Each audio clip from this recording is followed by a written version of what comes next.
గత వైసీపీ పాలనలో ఏపీ రాష్ట్రం తీవ్రంగా నష్టపోయిందని, కూటమి హయాంలో విధ్వంసం నుంచి వికాసం వైపు అడుగులు వేస్తున్నామని తెలిపారు ఆర్థిక మంత్రి పయ్యావుల కేశవ్. ఏపీ అసెంబ్లీ వేదికగా 2026-27 ఆర్థిక సంవత్సరానికి గాను పూర్తి స్థాయి బడ్జెట్ ను ప్రవేశపెట్టారు పయ్యావుల కేశవ్. ఇదే అంశానికి సంబంధించి పూర్తి డీటెయిల్స్ ని మా AP bureau chief Harikishan live లో అందించడానికి సిద్ధంగా ఉన్నారు. హరికిషన్. థ్యాంక్ యూ సువర్ణ. ఈరోజు ప్రధానంగా రాష్ట్ర శాసనసభలో ఆర్థిక శాఖ మంత్రి పయ్యావుల కేశవ్ 2026-27కు సంబంధించి రాష్ట్ర బడ్జెట్ను అయితే ప్రవేశపెట్టడం జరిగింది. ప్రధానంగా అన్ని రంగాలను కూడా సమతుల్యత చేస్తూ కేటాయింపులు అయితే చేయడం జరిగిందని చెప్పేసి కూడా టీడీపీకి సంబంధించినటువంటి శాసనసభ్యులైతేనేమి అలాగే అమాత్యులైతేనేమి కూడా కొనియాడుతున్నటువంటి పరిస్థితి ఉంది. ముఖ్యంగా 2026-27కు సంబంధించి పూర్తిగా అంటే ద్రవ్య లోటును తగ్గిస్తూ కంప్లీట్గా కూడా ఈ బడ్జెట్ని అయితే ప్రవేశపెట్టడం జరిగిందని చెప్పేసి కూడా చెప్పడింది. అలాగే మూలధన వ్యయాన్ని పెంచుతూ అంటే గత ఏడాది కంటే ఈ ఏడాది ఏకంగా 14,000 కోట్ల రూపాయలకు సంబంధించినటువంటి మూలధన వ్యయం పెంచుతూ తద్వారా ఆర్థిక అభివృద్ధి వైపు రాష్ట్ర ప్రగతి అలాగే రాష్ట్ర భవిష్యత్తు ముందుకు తీసుకువెళ్ళేటటువంటి ప్రయత్నం చేస్తున్నామని చెప్పేసి కూడా ఇటు అధికార పార్టీకి సంబంధించినటువంటి నేతలు అయితే చెప్తున్నటువంటి పరిస్థితి ఉంది. ఒకసారి మనం చూసుకుంటే ఏ రంగాలకు ఎంత కేటాయింపులు చేశారనేది చూసుకుంటే ఒకసారి పాఠశాల విద్యాశాఖకు సంబంధించి 32.308 కోట్ల రూపాయలకు 1,000 కోట్ల రూపాయలకు సంబంధించినటువంటి బడ్జెట్ అలొకేషన్స్, అలాగే బీసీ వెల్ఫేర్ 23,650 కోట్ల రూపాయలు, అలాగే పంచాయతీరాజ్ రూరల్ డెవలప్మెంట్కి సంబంధించి 22,940 కోట్లు, అలాగే వైద్య ఆరోగ్య శాఖ 20,000 కోట్లు, నీటి వనరులు ఏదైతే నీటిపారుదల శాఖకు సంబంధించి 18,000 కోట్లు, పట్టణాభివృద్ధికి సంబంధించి 14,538 కోట్లు, అలాగే విద్యుత్ రంగము 13,934 కోట్లు, అలాగే వ్యవసాయ రంగానికి సంబంధించి 11,745 కోట్లు, సాంఘిక సంక్షేమ శాఖకు సంబంధించి 11,118 కోట్లు.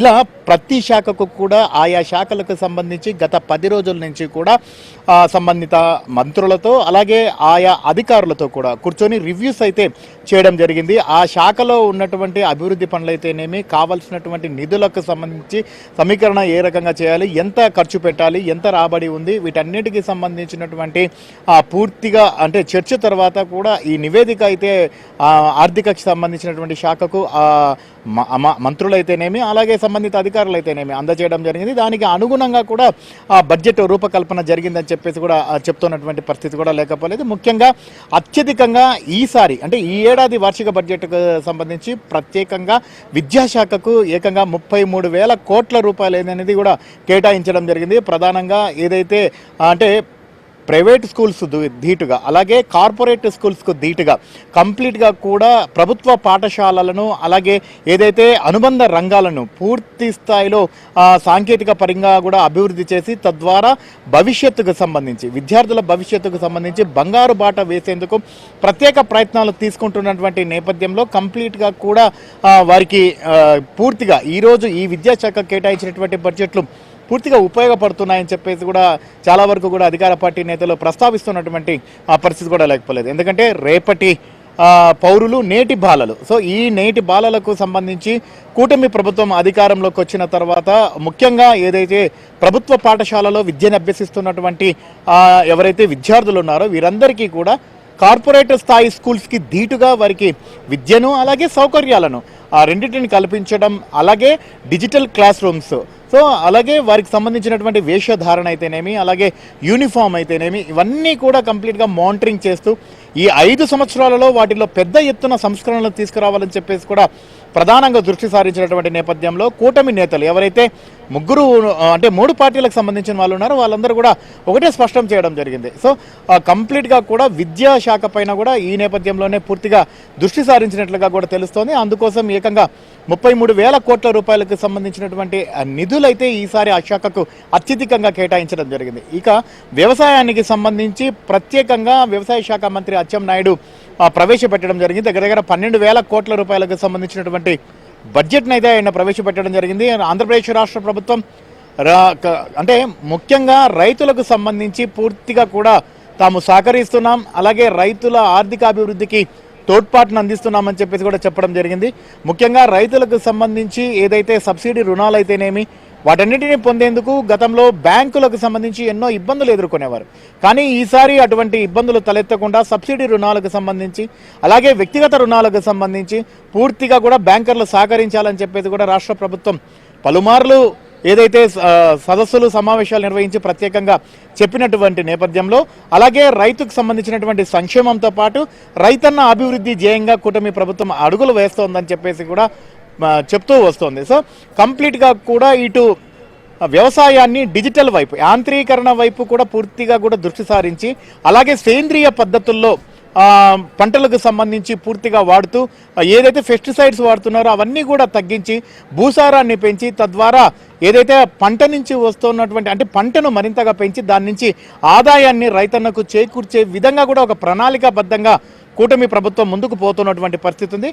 మరోవైపు కంప్లీట్గా కూడా రైతన్నలకు సంబంధించి ఇక్కడ పండించినటువంటి అంటే సేంద్రియ పద్ధతుల ద్వారా ప్రకృతి సేద్యంతో పండించినటువంటి పంటలన్నీ కూడా మార్కెటింగ్ చేసుకునేందుకు ప్రభుత్వమే సహాయ సహకారాలు అందించే విధంగా ఇక్కడ నుంచి కూడా ఇతర దేశాలకు పంపించే విధంగా తాము ప్రయత్నిస్తున్నామని చెప్పేసి కూడా చెప్పినటువంటి నేపథ్యంలో సో 12,000 కోట్ల రూపాయలు ఇటు వ్యవసాయ రంగానికి ప్రతిపాదించిన వాటికి సంబంధించి ప్రత్యేకంగా ఏ వ్యవసాయ రంగం మళ్ళీ దాని అనుబంధ రంగాలకు సంబంధించి ఏ రకంగా అలొకేషన్స్ చేశారని చెప్పేసి కూడా ప్రత్యేకంగా అచ్చెన్నాయుడు కూడా వివరించి చెప్పడం జరిగింది. మరోవైపు ఇటు ఉమెన్ అలాగే ఈసారి ఈ బడ్జెట్లో కంప్లీట్గా కూడా బీసీ వెల్ఫేర్కి సంబంధించి వెనుకబడిన తరగతులకు సంబంధించినటువంటి వారి ఆర్థిక అభివృద్ధిని ఏ రకంగా కూటమి ప్రభుత్వం ముందుకు తీసుకుని పోతుందో సో వారికి దానికి ఎంత కట్టుబడి ఉందో అని తెలిపే విధంగా ఈరోజు అత్యధికంగా విద్యాశాఖ తర్వాత కూడా అత్యధికంగా ఈ బీసీ వెల్ఫేర్కి సంబంధించిన శాఖకు కూడా కేటాయించడం జరిగింది. ఇప్పటికే పూర్తి స్థాయిలో కూడా బీసీ వెల్ఫేర్కు ఏమేమి నిధులు అందించాలి అలాగే వారిని ఆర్థికంగా ఏ రకంగా పైకి తీసుకొని రావాలి అన్న దానికి సంబంధించి ప్రణాళికలు సిద్ధం చేసుకుంటున్నటువంటి నేపథ్యంలో కంప్లీట్గా ఈ బడ్జెట్ అలొకేషన్ అనేది కూడా ఈ బీసీ వెల్ఫేర్ శాఖకు పూర్తిగా ఉపయోగపడుతుందని చెప్పేసి కూడా వారు భావిస్తున్నటువంటి పరిస్థితి లేదు. మరోవైపు ఇటు పంచాయతీరాజ్ ఎందుకంటే గ్రామీణ ప్రాంతాలకు సంబంధించి ఈరోజు పూర్తిగా కూడా రూపురేఖలు మార్చుకుంటున్నటువంటి పరిస్థితి ఉంది. పట్టణాలకు అలాగే దేశాలకు పట్టుకొమ్మలు పల్లెటూరులే అన్నటువంటి నానుడిని కూటమి ప్రభుత్వం అక్షరాల పాటిస్తోంది. అందుకనే గ్రామీణాభివృద్ధి పూర్తిగా కూడా జరిగితేనే తద్వారా రాష్ట్ర ఆదాయం పెరుగుతుంది. అలాగే రాష్ట్రం యొక్క అంటే ప్రపంచ పటంలో దేశ పటంలో ఆంధ్రప్రదేశ్ అనేది ప్రత్యేక స్థానం సంపాదించుకుంటుందని చెప్పేసి కూడా గతంలో ముఖ్యమంత్రితో పాటు అలాగే మంత్రులు కూడా అనేక సందర్భాల్లో స్పష్టం చేసినటువంటి నేపథ్యంలో అలాగే బీసీ వెల్ఫేర్ తర్వాత పంచాయతీరాజ్ మరియు రూరల్ డెవలప్మెంట్కి సంబంధించి 23,000 కోట్ల రూపాయలకు సంబంధించి కూడా అలొకేషన్ చేయడం జరిగింది. ప్రధానంగా ఇప్పటికే చాలా వరకు కూడా గ్రామీణ ప్రాంతాలలో ప్రజల యొక్క మౌలిక వసతులు పూర్తిగా మార్చివేసేందుకు వారి జీవన విధానాన్ని మార్చివేసేందుకు వారికి మరిన్ని సౌకర్యాలు కల్పించేందుకు కూడా పూర్తి స్థాయిలో దృష్టి సారించినటువంటి నేపథ్యంలో తాజాగా ప్రభుత్వం అలొకేషన్ చేసినటువంటి బడ్జెట్లో అలొకేషన్ చేసినటువంటి 23,000 కోట్ల రూపాయలకు సంబంధించి ఖచ్చితంగా ఇటు గ్రామీణ ప్రాంతానికి సంబంధించినటువంటి ఆ పల్లెల రూపురేఖలను కూడా మార్చేటటువంటి అవకాశం ఉంది.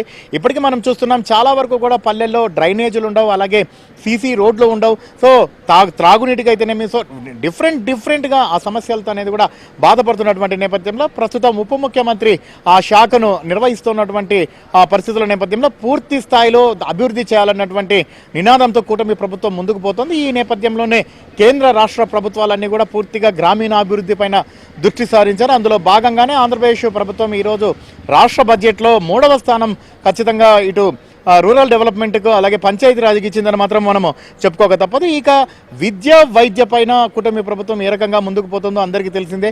వైద్య ఆరోగ్య శాఖకి సంబంధించి ఇప్పటికే అనేక సంస్కరణలు కూడా తీసుకొని వచ్చామని చెప్పేసి కూడా ఇటు వైద్య ఆరోగ్య శాఖ మంత్రి సత్యకుమార్ యాదవ్ ఎన్నోసార్లు కూడా ప్రస్తావిస్తున్నటువంటి పరిస్థితి అందరికీ తెలిసిందే. ఈ నేపథ్యంలోనే ఈ శాఖకు 20,000 కోట్ల రూపాయలకు సంబంధించినటువంటి బడ్జెట్ని అయితే అలొకేషన్ చేయడం జరిగింది. ప్రధానంగా కంప్లీట్గా కూడా వైద్యం అనేది సామాన్యునికి కూడా అందాలి. అలాగే కార్పొరేట్ వైద్యం ముఖ్యంగా ఏదైతే ఆరోగ్యశ్రీ కానివ్వండి అలాగే ఎన్టీఆర్ వైద్య సేవ ద్వారా ఇప్పటికే సేవలు అందిస్తున్నటువంటి నేపథ్యంలో మరోవైపు చాలా వరకు కూడా ఆసుపత్రులు తమకు ఇటు ఆరోగ్యశ్రీ ద్వారా చేసినటువంటి బిల్లులు చెల్లించడం లేదన్నటువంటి ఆరోపణలు చేస్తున్నటువంటి నేపథ్యం అలాగే చాలా వరకు కూడా కొంచెం అసంతృప్తి వ్యక్తమవుతున్నటువంటి నేపథ్యంలో తాజాగా ఆ శాఖకు కేటాయించినటువంటి ఈ బడ్జెట్ అలొకేషన్లు అనేవి కూడా చాలా ఉపయోగపడేటటువంటి అవకాశం ఉంది. ఎందుకంటే ప్రతి ఒక్కరు కూడా అత్యంత ప్రియారిటీ ఇచ్చేది కూడా ఆరోగ్యానికే ఉంటుంది కాబట్టి ఆరోగ్య శాఖలో మరిన్ని నూతన సంస్కరణలు పరిజ్ఞానం తీసుకురావడం, అలాగే అడ్వాన్స్డ్ టెక్నాలజీ ఉపయోగించి తద్వారా కంప్లీట్గా ఈ ఎవరైతే అనారోగ్యం బారిన పడ్డారో వారు స్వాంతన చేకూర్చేందుకు, అలాగే వారు త్వరగా కోలుకునేందుకు, అలాగే ప్రభుత్వం పూర్తి స్థాయిలో దృష్టి సారించినటువంటి నేపథ్యంలో కంప్లీట్గా కూడా ఇటు వైద్య ఆరోగ్య శాఖకు ఇప్పుడు కేటాయించినటువంటి బడ్జెట్ అలొకేషన్స్ ఏదైతే ఉన్నాయో ఈ పూర్తిగా కూడా ఉపయోగపడుతున్నాయని చెప్పేసి కూడా భావిస్తున్నటువంటి పరిస్థితి లేకపోలేదు. ఇక జలవనరుల శాఖకు సంబంధించి 18,300 కోట్ల రూపాయల అలొకేషన్స్ అయితే జరిగాయి. ముఖ్యంగా నీటిపారుదల శాఖకు సంబంధించి మనం చూస్తున్నాం, ఏదైతే కూటమి ప్రభుత్వం అధికారంలో వచ్చిన తర్వాత పోలవరం ప్రాజెక్టును ఇటు ఆంధ్రప్రదేశ్కు జీవనాడిగా ప్రాణనాడిగా పేర్కొంటున్నటువంటి నేపథ్యంలో ఖచ్చితంగా 2027 డిసెంబర్ లోపల కూడా ఈ పోలవరం ప్రాజెక్టును పూర్తి చేసి జాతికి అంకితం చేస్తామని చెప్పేసి కూడా చెప్పినటువంటి నేపథ్యంలో శరవేగంగా పనులు జరుగుతున్నటువంటి ఆ పరిస్థితుల్లో ఇటు కేంద్ర రాష్ట్ర ప్రభుత్వాలు సంయుక్తంగా పోలవరం నిర్మాణం వైపు దృష్టి సారించినటువంటి పరిస్థితుల్లో సో ఈ రోజు అలొకేషన్స్ కాస్త ఉపయోగపడేటటువంటి అవకాశం కూడా లేకపోలేదు. అంటే పోలవరంతో పాటు నీటిపారుదలకు సంబంధించి ప్రతి ప్రాజెక్టు కూడా పూర్తి స్థాయిలో దృష్టి సారించినటువంటి నేపథ్యంలో ఏవైతే మేజర్ కానివ్వండి అలాగే మైనర్ కానివ్వండి ఈ ప్రాజెక్టులకు సంబంధించి నిర్వహణ సామర్థ్యంతో పాటు అలాగే నూతన ప్రాజెక్టులకు సంబంధించి ఏవైతే పెండింగ్లో ఉన్నాయో వాటన్నిటిని కూడా పూర్తి స్థాయిలో ముందుకు తీసుకువెళ్ళాలంటే ఖచ్చితంగా బడ్జెట్ అలొకేషన్స్ అనేవి కూడా కావాల్సి ఉన్నటువంటి నేపథ్యంలో తాజాగా ఈ నీటిపారుదలకు సంబంధించి కూడా దగ్గర ఏదైతే అంటే 18,300 కోట్లు అలొకేషన్ చేశారు. ఇవి పూర్తిగా ఉపయోగపడేటటువంటి అవకాశం కూడా లేకపోలేదు. మరోవైపు ఇటు పోలవరం టు శ్రీశైలం ఏదైతే గతంలో ఇటు బనకచెర్లకు సంబంధించినటువంటి పోలవరం టు బనకచెర్ల ప్రాజెక్టు పూర్తిగా అటకెక్కినటువంటి నేపథ్యంలో తాజాగా దాని ప్రదేశంలో కూడా నల్లమల సాగర్ని తెరపైకి తీసుకొని రావడం జరిగింది. తద్వారా రాయలసీమను కరువుతో అల్లాడిపోతున్నటువంటి ఈ ప్రాంతాన్ని పూర్తిగా సస్యశ్యామలం చేసేందుకు కూడా ఈ ప్రాజెక్టు ఉపయోగపడుతుందని చెప్పేసి కూడా ఇప్పటికే ముఖ్యమంత్రి అనేక సందర్భాల్లో చెప్పినటువంటి నేపథ్యంలో సో దానికి అంటే ఆ ఒక్క ప్రాజెక్టుకే కాకుండా ప్రధానంగా నీటి వనరులకు సంబంధించి పూర్తిగా దృష్టి సారించి ఏకంగా కూడా 18,300 కోట్ల రూపాయలనైతే అలొకేషన్ కూడా చేయడం జరిగింది. అలాగే ఇటు విద్యుత్ రంగానికి సంబంధించి ఈసారి గతంతో పోలిస్తే ఈసారి విద్యుత్ రంగానికి కాస్త తక్కువ అలొకేషన్ చేశారని చెప్పేసి కూడా అనుకోక తప్పదు. దగ్గర 14,000 కోట్ల రూపాయల వరకు కూడా విద్యుత్ రంగానికి అలొకేట్ చేయడం జరిగింది. అంటే దీనికి సంబంధించి నేతలు చెప్తోంది ఒకటే, ప్రధానంగా ఏదైతే ఇటు గ్రీన్ ఎనర్జీని పూర్తి స్థాయిలో కూడా అంటే ఈ గ్రీన్ ఎనర్జీ పైన పూర్తి స్థాయిలో దృష్టి సారించడం, అలాగే సోలార్ ఎనర్జీ, విండ్ ఎనర్జీ అంటే కంప్లీట్గా కూడా ఎక్కువగా కూడా ఎనర్జీని ఉత్పత్తి చేసి ఇక్కడి నుంచి కూడా ఇతర ప్రాంతాలకు ఎగుమతి చేసేటటువంటి సిస్టమ్ అయితే ప్రస్తుతం ఆంధ్రప్రదేశ్ ప్రభుత్వం ఒక్కొక్క మెట్టుగా ఎదుగుతోంది. అలాగే గ్రీన్ ఎనర్జీకి ఇటు దేశానికి అసలైన చిరునామాగా ఆంధ్రప్రదేశ్ చేస్తామని చెప్పేసి ఇచ్చినటువంటి మాట నేపథ్యంలో కొద్దిగా అడుగులు ముందుకు వేస్తోంది. సో గత సంవత్సరంతో పోలిస్తే ఈసారి ఎనర్జీకి సంబంధించి కాస్త అలొకేషన్స్ తగ్గాయని మాత్రం చెప్పుకోక తప్పదు. సో ఇట్లా ప్రతి రంగాన్ని కూడా పూర్తిగా ఏదైతే ముఖ్యమైనటువంటి రంగాలు ఉన్నాయో విద్య, వైద్యం, అలాగే గ్రామీణాభివృద్ధి ఇటువంటి సంబంధించి పూర్తి స్థాయిలో కూడా కూటమి ప్రభుత్వం దృష్టి సారించింది. ఇది ప్రతి ఒక్కరికి కూడా ఉపయోగకరమైంది. ఇది ప్రజా ఆమోద్యకరమైనటువంటి బడ్జెట్ అని చెప్పేసి కూడా ఇటు అధికార పార్టీ నేతలు చెప్తున్నటువంటి పరిస్థితి కూడా ఉంది. ముఖ్యంగా ఏదైతే మూలధన వ్యయాన్ని పెంచుతూ తీసుకున్నటువంటి ఈ బడ్జెట్ అంటే ప్రవేశపెట్టినటువంటి ఈ బడ్జెట్ భవిష్యత్ తరంలో ఖచ్చితంగా ఆంధ్రప్రదేశ్కు పూర్తిగా ఉపయోగదాయకంగా ఉంటుంది. అలాగే ఆస్తిని పెంచుకున్నటువంటి నేపథ్యంలో త్వరలో రాబోయేటటువంటి ఏదైతే కంపెనీలు కానివ్వండి లేదా తద్వారా ఏర్పడేటటువంటి పరిశ్రమలు కానివ్వండి వాటి ద్వారా వచ్చేటటువంటి ఉద్యోగ ఉపాధి అవకాశాలతో ఖచ్చితంగా ఆంధ్రప్రదేశ్ అయితే మెరుగుగా ఉంటుందని చెప్పేసి కూడా అధికార పార్టీ నేతలు చెప్తున్నటువంటి పరిస్థితి అయితే తాజాగా ఉంది. Suvarna. Right, thank you for the updates.